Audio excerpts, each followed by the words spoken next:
CFBHN is a not-for-profit 501c3 CARF International Accredited Services Management Network organization contracting with the community and organizations within the community to provide a full array of public safety net behavioral health services in 14 Florida West Coast counties.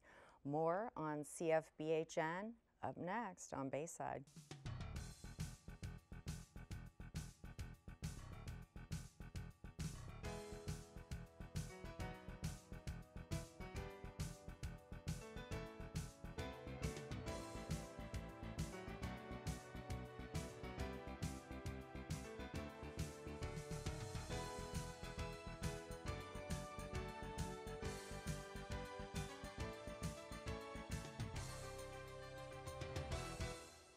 Good morning and welcome to Bayside. I'm your host, Shelly Sanders.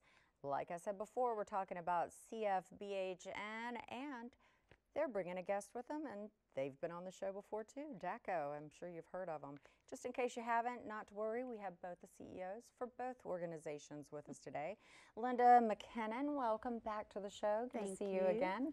And you've brought along Mary Lynn Ulrey. Welcome to the show. Thank you, Shelly. Appreciate it. So, okay, I know I gave a mouthful and told our viewers what you are by definition, but let's talk to our viewers a little bit about really what it is that you do. Well, Central Florida Behavioral Health Network works with the Department of Children and Families, and we actually administer all of the taxpayer funds, both from the federal and the state government, to pay for safety net mental health and substance abuse treatment services and prevention throughout 14 counties in Florida. We have over 80 providers that we work with, and I have one of our really wonderful providers with us today, Mary Lynn Ulrey from DACO, and she came with me because we really want to focus some on substance abuse needs and the opioid crisis in our community. Excellent. Sure. Yes. And with that being said, that is a hot button issue. I mean, really, you can't turn on a radio or the television and have any kind of news come about and not hear about this opioid epidemic, if you will, or pandemic even. So let's talk about that and how do you even, I mean, that's a huge undertaking, and with the number of counties that you work with, I mean, yikes. Well, we provide the services in just 2 of her counties, and Sure. they're one of her 44 providers. How many providers? Oh, over 80. Over Wow. 80 providers. And we're in Tampa and Polk County providing, in Hillsborough County and Polk County, providing those services for the opioid epidemic. Medication-assisted treatment is really a wonderful thing that has happened in substance use disorders, because people before thought it was just you have a problem with your soul or your ability to say no or whatever, and because there's medications now that treat it, it actually gives validity to the fact that it is actually a disease and not Sure. just a strength of character. So we're really glad that there's treatment available that's medication, but it is medication-assisted treatment. It goes along with counseling. You can't have one without the other. Sure. And, you know, I'm glad you brought that up, because that tends to be the case, and that's relatively new, that from just a general population perspective, that we're really embracing the fact that addiction is a disease and not just, oh, okay, well, I have a strong will, or it's mind over matter. If you really wanted to, you can. Mm-hmm. And all the stereotypical ways of looking at it from the past. So it's good that you brought that up again, because I think it's important to reaffirm the fact that it is a disease, that yes, it's something that comes over time. We don't see the same thing with cancer, like, okay, lung cancer as a result of smoking. Cancer is a disease that happens as a result of maybe some bad choices, mm-hmm. but it's still a disease nonetheless. Right, and like many other diseases, diabetes, cancer in some cases, it's also a disease that you don't get it and then instantly get better. Right. It requires long-term treatment opportunities and support opportunities. It's a disease that people have to live with for their lives to get over and recover and be able to have meaningful lives again, Sure. but they can. Absolutely. And just in that same point, if it's a situation where you had cancer, you would go back and be screened or checked to make sure everything's still going all right for the rest of your life. So that's still there in the back of your mind. So same situation in so Same much. situation, and actually it's probably part of the problem with the way currently some of the things are funded, because right now, for instance, we have a big opportunity in Florida. Florida received a $27 million federal grant to deal with opioids. That grant is very time limited. We did get it renewed for a year, so we have it for 2 years, but the problem isn't going to go away in 2 years.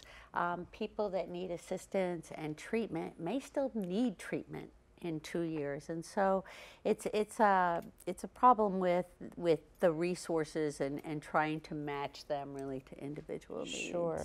So let me ask you, Mary Lynn, from your perspective, this $27 million, I know we've actually talked about that before in previous times when you visited the show, Linda, but from say DACO's perspective, how important is it for an organization like CFBHN to be there to make sure and oversee and have a voice for you when it comes to, hey, $27 million and it's only under 2 years, and under my umbrella, being Linda, 14 counties, you're part of that. How important is that? It has been wonderful that they have really gone overboard in trying to advocate for the services that we provide. People, when they go to the hospital for diabetes, like Linda mentioned, and they get better, do they ever go to the hospital again? Yes, they do, because they don't stick to a diet. They're not able to. Their sugar gets out of whack again, and they end up back in the hospital.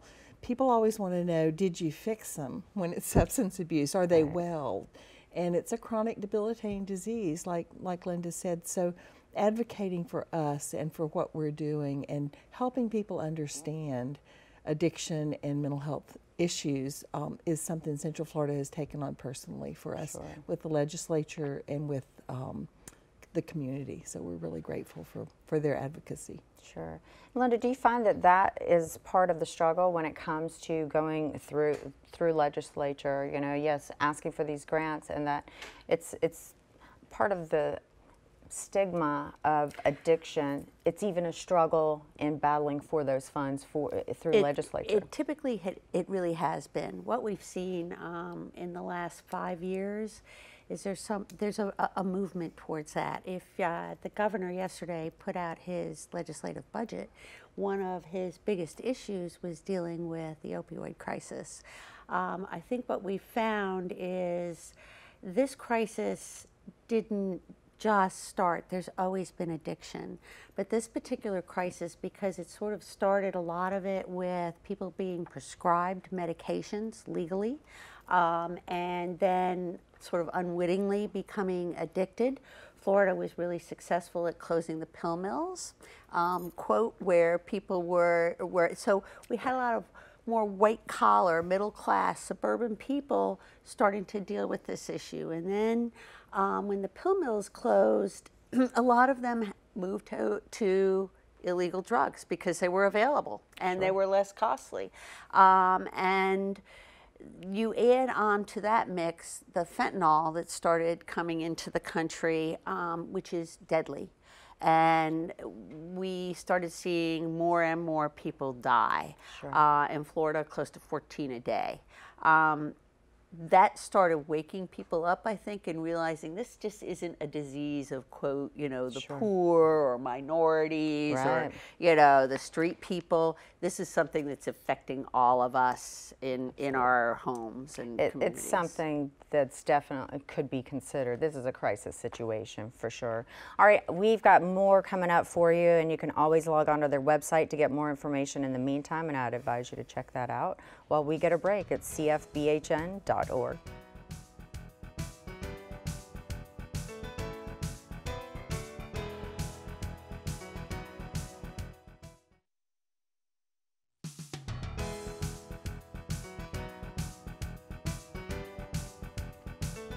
Welcome back to Bayside. I'm your host, Shelley Sanders.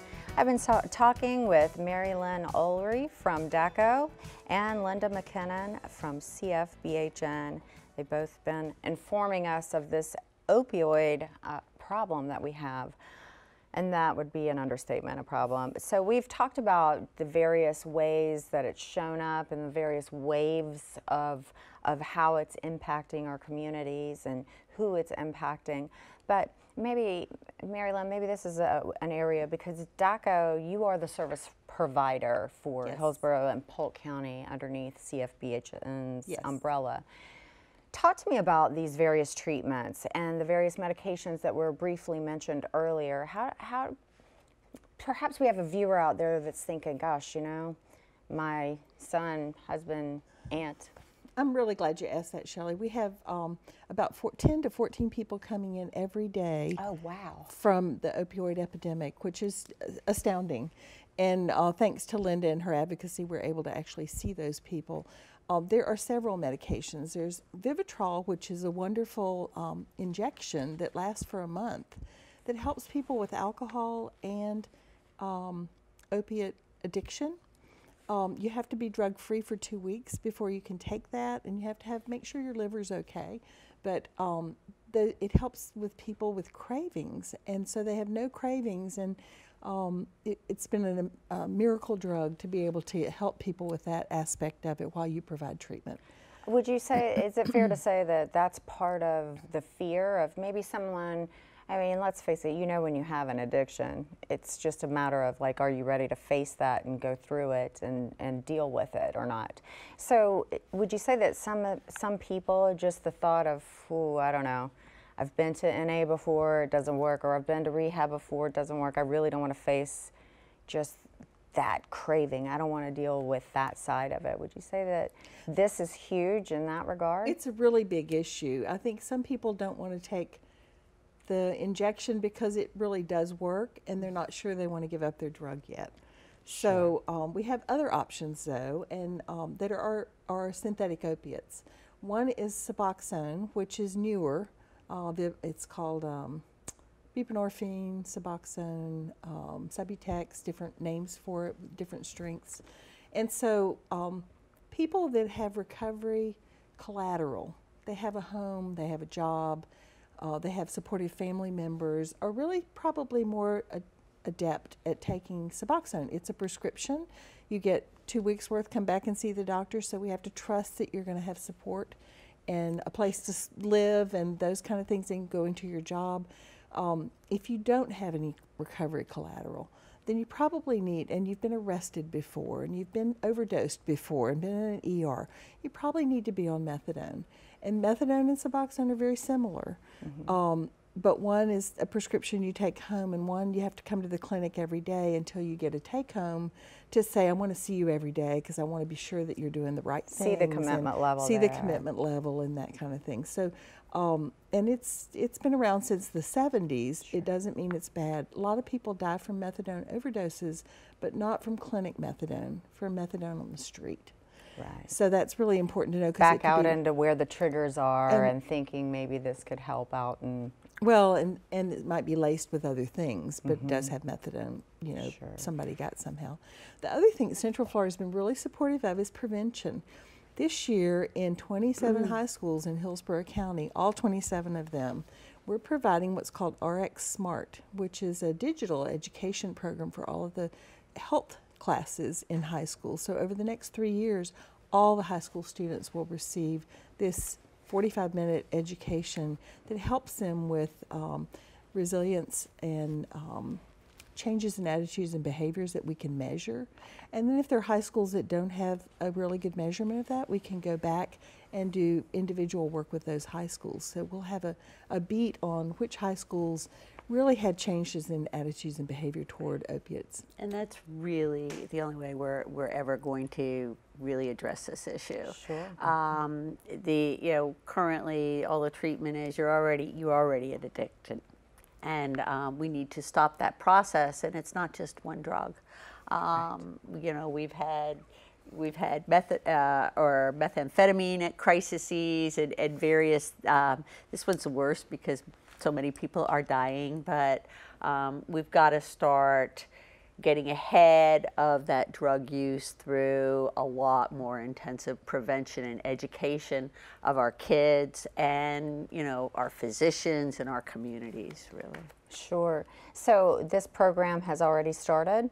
Started this year in the high schools in Hillsborough County. Now, are you getting periodic feedback on that, or? We will at Christmas. We just start, because of the hurricane, Sure. it was delayed a little bit, and so Yeah. the meeting with all the high school principals and the health class group didn't occur until November 1st. It was supposed to occur back in September when the hurricane was here. So it just started. Sure. After Christmas, we'll be getting results and be able to share with Central Florida and with the state how well this is working and that attitudes and behaviors of children are changing. And that will be helpful most certainly when you all head out to talk to legislature, am I right? Yes. Yes. So how are you doing with the treatments that you have in play? And I'm excited to hear, we'll have to have you back on to hear about how the RX, what did you call it? RX Smart. RX Smart is going in Hillsborough County High Schools. But in the meantime, how effective are these treatments that you've got so far? They're really great. What we know is that a return on investment for about every dollar that we spend, we save $14 in other costs to the community, as well as lives, which you really can't put a dollar amount on. But we also, we've served, since the grant came into place, about 1,700 or 1,800 people. The grant doesn't pay for everything. It pays for about a third of the cost. Oh, so wow. we have the costs of what it's really cost to treat people, and then we have what we've really been able to pay for it. And we'll have to, I'm sorry to interrupt That's you, right. we'll have to get into that, and I do want to get into that. That is something our viewers, I'm sure, want to know as well. All right, log on to the website, cfbhn.org. That'll answer any questions that you have so far, and then some, tell you all about their organization. And we'll come back after these messages and continue our conversation, so don't go anywhere.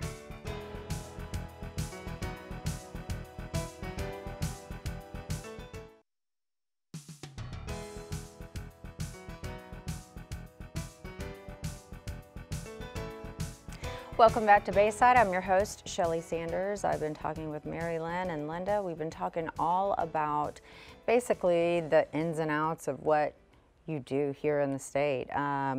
We've been talking about the opioid problem issue, epidemic that we have, and of course how it is that you come in to provide these services, the amount of money that it takes.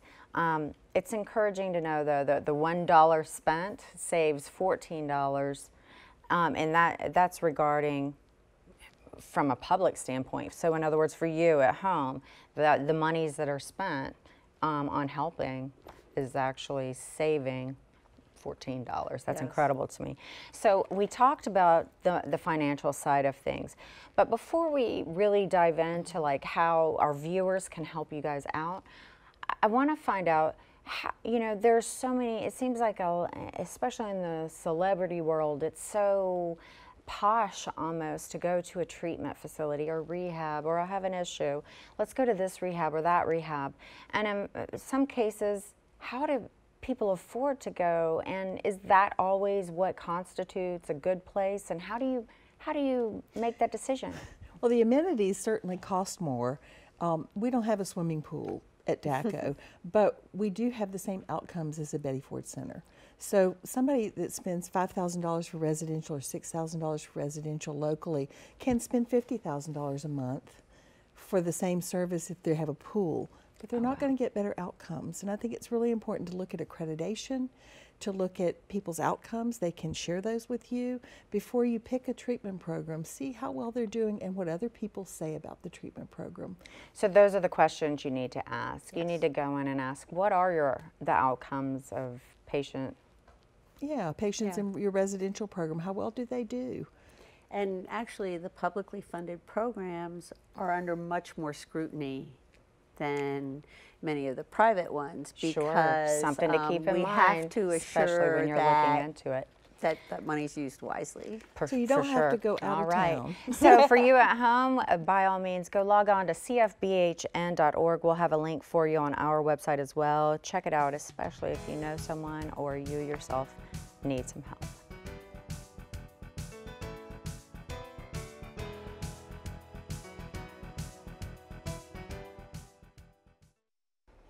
Thank you at home for watching. I encourage you every week to get out, get involved in your community. You can always log on to cfbhn.org. They've got a list of providers, including DACO, on there. You can find out how you can donate or volunteer for DACO or other providers. And by all means, contact your local rep if you want to be a part of something even bigger, especially if this is something relative to your life. All right, we'll see you next week. I'm Shelley Sanders.